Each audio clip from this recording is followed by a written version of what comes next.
जय गुरु जी। जय गुरु जी संगत जी। गुरु जी रहमा चैनल पे आप सभी संगत का स्वागत है। हम सभी जानते हैं कि गुरु महाराज के लिए अपनी संगत सर्वोपरि है। महाराज अपनी संगत को बेहद प्यार करते हैं और संगत का भी फर्ज बनता है कि महाराज के हुक्म में चले।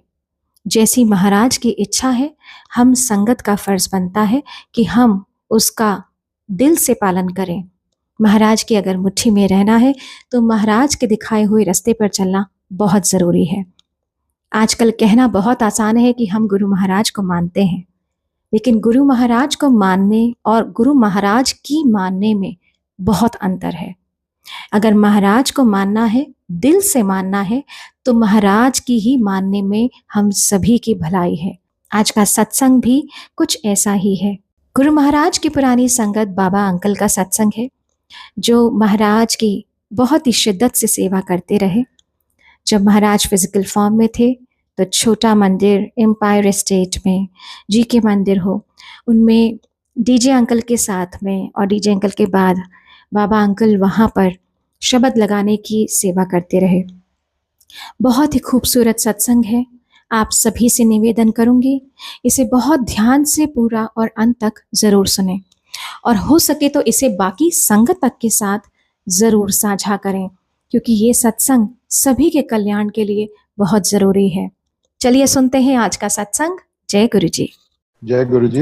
मई 1995 की बात है, 1995 की, कि हम को गुरु जी के बारे में तो मार्च में पता चला था 95 में, बट मई 95 में हम गुरु जी के पास ग्रेटर कैलाश पहुंचे। Me and my mother. Mummy की तबीयत ठीक नहीं रहती थी, तो हम गए, हमको इंट्रोड्यूस कराया गया गुरु जी के से। तो गुरु जी ने उस दिन थोड़ी देर बैठे, गुरु जी ने कहा जाओ इस दिन आना इतने बजे। तो हम नए थे, हमको पता नहीं था, तो लोगों से पूछा, उन्होंने कहा उस दिन उतने बजे तो आना ही है आपने, बट बीच में भी आप आ सकते हो। When we were going home, तो आई टोल्ड माय मदर कि मम्मी हम बिल्कुल ना ठीक जगह आए हैं। And every day in the evening हम ग्रेटर कैलाश पहुंच जाते थे। कुछ ऐसी खींच थी कि गुरुजी की के सब कुछ छोड़ के शाम को हम ग्रेटर कैलाश चले जाते थे गुरुजी के पास। जिस दिन गुरुजी ने बोला था इतने बजे आना, उस दिन हम पहुंचे, एग्जैक्ट टाइम पे पहुंचे, 3-4 घंटे बैठे। तो गुरुजी ने उठाया हमको एंड मेरी मदर को कहते हैं, आंटी ये लेटेस्ट ट्राई नहीं आएगा, 100% क्योर है, हाजरियां परो। और मेरे को देख के कहते हैं कि मम्मी ने 10-15 दिन लेके आ, मैं बिल्कुल ठीक कर दूंगा। तो when we were going home, तो मम्मी कहती हैं बाबा गुरुजी कहते तो ठीक है, बिकॉज मैं वहां पे बैठ के यही सोच रही थी कि यहाँ पे भी ट्राई करके देख लेती हूँ ठीक होती हूँ कि नहीं। 2-3 दिन ही गुजरे तो गुरुजी ने हमको इजाजत दी और बोला कि कल 50 रुपए के पान के पत्ते, चांदी का एक ओमकार और एक तांबे का लोटा लेके आना। हमने गुरुजी को कुछ नहीं बताया था कि मम्मी को क्या क्या प्रॉब्लम्स हैं। तो नेक्स्ट डे जब पहुंचे तो गुरुजी ने वो तीनों चीजें ब्लेस करी। मम्मी को बोला कि चांदी का एक ओमकार इस दिन पहनना है, तांबे का लोटे का जैसे सबको पता है रात को उसमें पानी भर के सुबह पीना है, एंड 50 रुपए के पान के पत्ते जो थे, गुरुजी ने कहा इनको 3 में डिवाइड कर दो और रोज शाम को 1 घंटा दोनों घुटनों में वो बांधने हैं फॉर 3 डेज, एंड उसके बाद उसको खोल के उसको जल परवाह कर देना। हमने ये किया। मम्मी को घुटनों की प्रॉब्लम थी, वो नीचे नहीं बैठ सकती थी, उनकी घुटनों की प्रॉब्लम सॉल्व हो गई, और बाकी जो और चीजें थी वो भी उनकी प्रॉब्लम सॉल्व होनी शुरू हो गई, जो मेडिकल प्रॉब्लम्स थी। During that time I was suffering from 2 things. एक तो मेरा out of 365 days in a year, for 360 days मेरा गला खराब रहता था और मेरा कुछ जुकाम रहता था। एंड डॉक्टर के पास मैं जाता था इतनी दवाइयाँ ली that after a few years मैंने दवाइयाँ खानी छोड़ दी। मैंने कहा ठीक तो होना नहीं, क्योंकि डॉक्टर के पास जाता था, वो कहते थे मुंह खोलो, टॉर्च मारते थे, गला देख के कहते थे यार तू खाना कैसे खाता है, तेरा अंदर तो सारा छिला हुआ है, बिल्कुल लाल है। And second problem I had was I had severe constipation. I used to have combinations of medicines in the night, Ayurved, allopathic मिला के, and तब भी next day in the morning मेरा stomach clear नहीं होता था। तो जिस दिन गुरुजी ने मम्मी को ये 3 चीजें बोली लाने को, उस दिन मम्मी ने कहा कि गुरुजी ऐदा गला बड़ा खराब रहता है। गुरुजी ने मेरे को देख के कहा, कहते हैं तू अपने नक विच रात ਨੂੰ ਸੌਣ ਵਕਤ ਗਾਂ ਦੇ ਦੁੱਧ ਦਾ ਘਿਓ ਪਾਇਆ ਕਰ। एंड आई सेड गुरुजी मैनू कब्जी भी बहुत है। ही सेड चावल छड़ दे। I said okay. We arranged for ghee, गाय के दूध का घी। एंड फर्स्ट नाइट जब मैंने डाला तो जब घी ने, because my nostrils and all were totally blocked, they were jammed, घी ने अपना रास्ता बनाना शुरू किया और मेरे को इतनी दर्द हुई मैं आपको बता नहीं सकता। एंड वो घी अपना रास्ता बनाते बनाते नीचे तक गया। And every night I used to put the ghee in my nostrils, and for next 10-15 days अंदर से इतना गंद निकला, मैं आपको बयान नहीं कर सकता। जो भी अंदर वो इतने सालों का गंद जमा हुआ था वो बाहर निकला। And I did it for I think 5-6 साल मैंने रोज रात को घी डाला। And now I am like a normal person. मेरे को साल में कभी 1-2 बारी जुकाम लगता है, like anybody else, and my throat and is perfect. मैं खट्टा खाऊं, जो भी करूं, मेरे को कोई प्रॉब्लम नहीं है। एंड मेरी कॉन्स्टिपेशन कहाँ गई मेरे को कुछ नहीं पता। I am perfectly fine. And जिस चीज के ऊपर बैन लगा होता है ना, वो चीज खाने का बहुत दिल करता है। तो चावल, वैसे we are not big rice eaters, कभी हफ्ते में एक बार ही खा लिया तो खा लिया, but for years I didn't have rice. मतलब कहीं जाओ, पुलाव बना होता था तो दिल, उसकी खुशबू आती थी, दिल करता था खाने का, लेकिन खाता नहीं था मैं। Then one day in the night around 2-2:30 बजे का टाइम था, गुरुजी के साथ हम 8-10 लोग बड़े मंदिर में बैठे हुए थे। And Guruji called Mali and he said कि मालन नु बुला। एंड मालन को बुलाया, उसको कहा मिठे चौल बना। And then he looks at me and he said तू भी जा, तू भी सिख किस तरह बंदे ने। तो मैं किचन में चला गया, मालन के साथ हमने चावल बनाए, मीठे लेके आए। तो गुरुजी ने सबको प्लेट में डाल के दिए और मेरे को भी दिए। It was that indication from Guruji side to me कि आज से मैं चावल खा सकता हूँ। I think it was 6-7 years के बाद मैंने पहली बारी चावल खाए।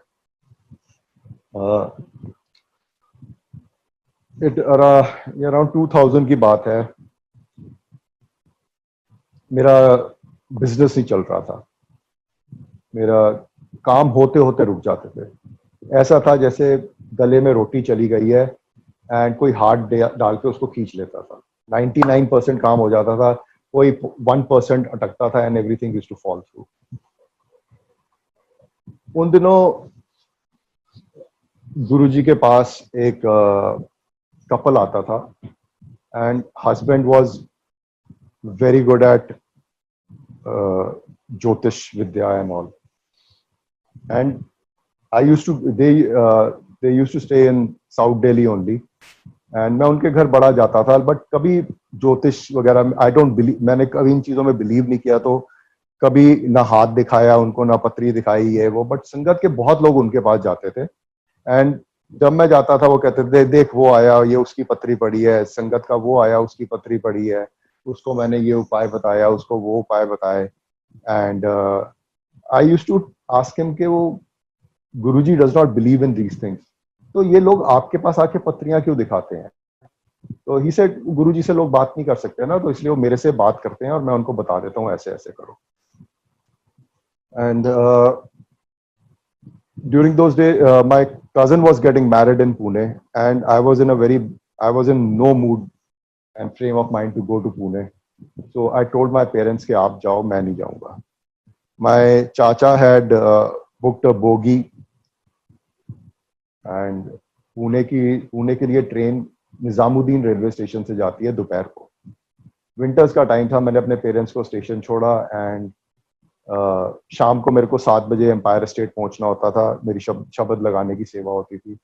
मैंने कहा घर जाके क्या करूंगा मैं, वो भैया हैं उनके घर चला गया। So he looked at me and he said क्या हो गया, आज तो बहुत उदास लग रहा है। मैंने कहा भैया ऐसे ऐसे है, बहुत टाइम हो गया काम नहीं चल रहा एंड मैं बहुत परेशान हूँ। ये ही सेड अपना हाथ दिखा मेरे को एंड मैंने कहा भैया मैंने तो जिंदगी में कभी किसी को हाथ नहीं दिखाया और गुरुजी भी इन चीजों में भी नहीं मानते, तो मैं तो हाथ दिखाऊंगा नहीं। ही सेड देख कभी कभी ना गुरुजी किसी और के थ्रू काम कराते हैं, तो आज गुरुजी ने तेरे को मेरे पास भेजा है और मेरे थ्रू तेरा काम कराना है। एंड ही सेड तू इतने सालों से मेरे पास आ रहा है, कभी ऐसी बात हुई है कि मैंने तेरे को बोला है हाथ दिखाया कुछ? मैं उनकी बातों में आ गया, मैंने हाथ दिखा दिया उनको। उन्होंने कुछ क्वेश्चंस पूछे और उसके बाद उन्होंने बातें बताई which were exactly 100% true. And he said तूने तेरे पास पत्री है? मैंने कहा जिंदगी में हाथ नहीं दिखाया, पत्री तो बड़ी दूर की बात है। कहते कल तू अपनी पत्री बनवा के ले आई हो, वो शुरू की जो 3-4 पेज की होती है वही बनवाई हो, पूरी नहीं बनवाना, उसकी जरूरत नहीं है। वैसे उपाय तो मैं तेरे को आज ही बता सकता हूँ बट कल एक बारी पत्री देके कंफर्म कर दूंगा। मैंने कहा ठीक है। नेक्स्ट डे अर्ली मॉर्निंग जी मैं पत्री बना के उनके घर पहुंच गया एंड उन्होंने पत्री देखी, उन्होंने मेरे को 4 उपाय बताए। Now I don't remember the exact क्या क्वांटिटी थी या कौन सा दिन था, तो किस दिन क्या उपाय करना था, बट ही सेड कि ये 4 उपाय तुम्हें करने हैं। एक उपाय था कि कुछ 2 किलो या 2.25 किलो लोया एक पर्टिकुलर डे पानी में बहाना है, फिर 5 हफ्ते एक पर्टिकुलर डे काले कुत्ते को रोटी खिलानी है। ही सेड इस दिन काला कुत्ता रोटी नहीं खाता, अगर तेरे हाथ से खा गया तो समझ ले तेरा काम हो गया। एंड उनके घर के नीचे काले कुत्ते बड़े थे, तो मैंने कहा जी भैया मैं तो आपके घर ही ले आया करूंगा, यहीं पे खिला दिया करूंगा मैं। एंड देन ही सेड कि एक particular day for 5 weeks Hanuman ji के मंदिर, I think it was a Tuesday, Hanuman ji के मंदिर जाके 2.25 किलो गुड़ चढ़ाना है। एंड एक उन्होंने मेरे को कहा कि चांदी का चांद पहनते तू। मैं ठीक है। तो 3 हफ्ते हो गए थे मेरे को ये उपाय करते हुए एंड एम्पायर स्टेट में बैठा हुआ था शब्द लगा के। गुरुजी के रूम का दरवाजा खुला, Guruji walked out and he looked at me, he gave me a very stern look and he went and sat on his गद्दी। पीछे पीछे कर्नल जोशी अंकल आए एंड मैं लाइन में लगा हुआ था माथा टेकने के लिए, तो जोशी अंकल मेरे साथ आके कहते हैं मेरे को, कहते हैं आजकल तू केड़े पुट्ठे काम करता थे? मैं कहा अंकल मैंने तो कुछ नहीं किया। मैं कहा क्या किया मेरे को बताओ। कहते हैं अच्छा मैं तेरे को बाद में बताऊंगा। जोशी अंकल की चाय प्रसाद की सेवा होती थी, वो सेवा कर रहे थे अपना and my mind was working over time कि मैंने क्या किया, मैंने क्या गलती करी है। मेरे पहले क्या किसी ने मेरी शिकायत लगाई है मेरे से गुरुजी को and Guruji is angry with me, then lot of whatever I could think of, मैंने सब कुछ सोच लिया कि मेरे से या संगत के बाहर मेरे से कोई गलती हुई है and but I couldn't figure out कि मेरे से क्या गलती हुई है। लंगर हुआ, लंगर के बाद एक बारी चाय प्रसाद हुआ, फिर दूसरी बारी चाय प्रसाद हुआ एंड उसके बाद जोशी अंकल मेरे पास आके बैठे, 11:30-12 का टाइम था। मैं and I was by that time I was shaking, I was मतलब mentally I was shaking, physically I was shaking and मैं कहा अंकल मेरे को बताओ तो सही मेरे से हुआ क्या है। ही सेड गुरुजी कहते ने कि आजकल बावे ने भी पंडितां को जाना शुरू कर देता है। Nobody in my family also new कि मैं ये कर रहा हूं, but Guruji new and I said uncle देखो ऐसे ऐसे ऐसे हुआ था, मेरी ये गलती है कि मैं उसकी बातों में आ गया उनकी। ही सेड मेरे को नहीं पता बट गुरुजी ने ऐ किया। For next 3 days, for next 3 weeks मैं गुरुजी को माथा टेकूं तो गुरुजी अपने चरण पीछे कर लेते थे। गुरुजी प्रसाद दे रहे हैं, जब मेरी बारी आती थी तो प्रसाद देते थे तो मुंह दूसरी साइड कर लेते थे. He used to talk to me every day, चाहे वो नमस्ते बावे कह दें, बट कुछ ना कुछ बात जरूर करते थे. गुरुजी मेरे से बात ना करें. He stop calling me in his room. And मतलब इट वाज लाइक कि he was very disappointed with me. I wouldn't say angry, but he was very disappointed with me. And those 3 weeks, believe me, at least 50 times a day, I used to stand in front of Guruji's photograph and I used to beg for his forgiveness कि गुरुजी मेरे से गलती हो गई, मेरे को माफ कर दो. And I used to cry. And I used to cry not because Guruji is not talking to me or is ignoring me. I used to cry because I had that guilty feeling in my heart that I have let my Guru down. By the way, जिस दिन वो जब Joshi uncle ने मेरे को कहा कि गुरुजी ने ऐसे ऐसे बोला, तो सबसे पहले तो मैंने घर आके पत्री को बाहर फेंका कि जी आप तो घर से बाहर निकलो. एंड देन नेक्स्ट 3 weeks ये चलता रहा ऐसे. And Guruji was totally ignore me and I used to cry and beg for his forgiveness in front of his photograph. 3 हफ्ते बाद मैं सुबह नहा रहा था एंड नहाते वक्त फिर शुरू हो गया, गुरुजी मेरे को माफ कर दो, मेरे से गलती हो गई, ये जो मेरी नॉर्मल चीजें थी मैं बोलता गया दिल में. And that day I said कि गुरुजी आज मैं आपको एक चीज प्रॉमिस करता हूँ, चाहे मैं जितनी बड़ी प्रॉब्लम में हूँ और मेरे आके आके गुरु नानक देव जी और शिव जी भी खड़े होके कहें कि तू ये उपाय कर ले, तेरी प्रॉब्लम सॉल्व होएगी, जब तक आप नहीं कहोगे मैं नहीं करूंगा. तो जैसे ही मैंने ये बोला, एक आवाज आई छन. And I look down and उस चांदी का चांद नीचे गिरा हुआ था. I had forgotten to take it of.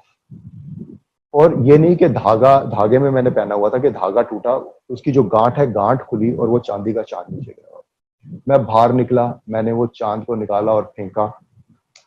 शाम को गुरुजी के पास गया and Guruji was normal. He was talking to me in a normal manner कि जैसे कुछ हुआ ही नहीं है. And because he knew that I have learnt my lesson. I would like to say this कि गुरुजी अपनी संगत को टेस्ट करते हैं, अपने संगत वालों को. एंड गुरुजी ने वो मेरा टेस्ट लिया था जिसमें मैं फेल हो गया. बट गुरुजी अगर वो फेल हुआ तभी मैंने एक बड़ा इंपॉर्टेंट लेसन सीखा कि जैसे आजकल ये मैसेजेस का दौर चढ़ा हुआ है कि बहुत संगत कहती है जी आपके लिए ये मैसेज आया है, वो मैसेज आपके लिए आया है, गुरुजी ने आपके लिए ऐसे बोला है, आपके लिए ऐसे बोला है. But Guruji taught me a lesson that day कि मैंने जो तेरे को कहना है वो मैं डायरेक्ट कहूंगा. Guruji does not need any intermediaries to give any message to you. जो गुरुजी ने आपको कहना है वो डायरेक्ट कहेंगे आपको. हाँ, आपके दिमाग में कुछ है, चल रहा है, और आप कोई सत्संग सुनोगे और उस सत्संग से आपको आपकी जो क्वेश्चन है उसका आंसर मिल जाएगा. एक चीज और, आजकल एक अमृत वेला सत्संग चल रहा है, बहुत लोग कर रहे हैं. Guruji never believed in this. Guruji used to say कि जिस टाइम गुरु ਨੂੰ सच्चे दिल नाल याद करो वही अमृत वेला होता है. जय Guruji. I would like to end my satsang here. Thank you. Thank you so much uncle. बहुत ही प्यारा सत्संग हम सभी संगत के साथ साझा करने के लिए. शुक्राना है गुरु महाराज का, जो हर दिन, हर पल, हर क्षण अपनी ना जाने कितनी ही संगतों का कल्याण करते आ रहे हैं. उम्मीद करूंगी कि हमेशा की तरह आज भी संगत को अपनी बहुत सारी उलझनों के, बहुत सारे प्रश्नों के उत्तर ज़रूर मिले होंगे.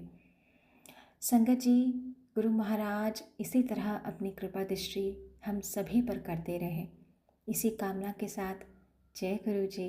शुक्राना गुरु महाराज.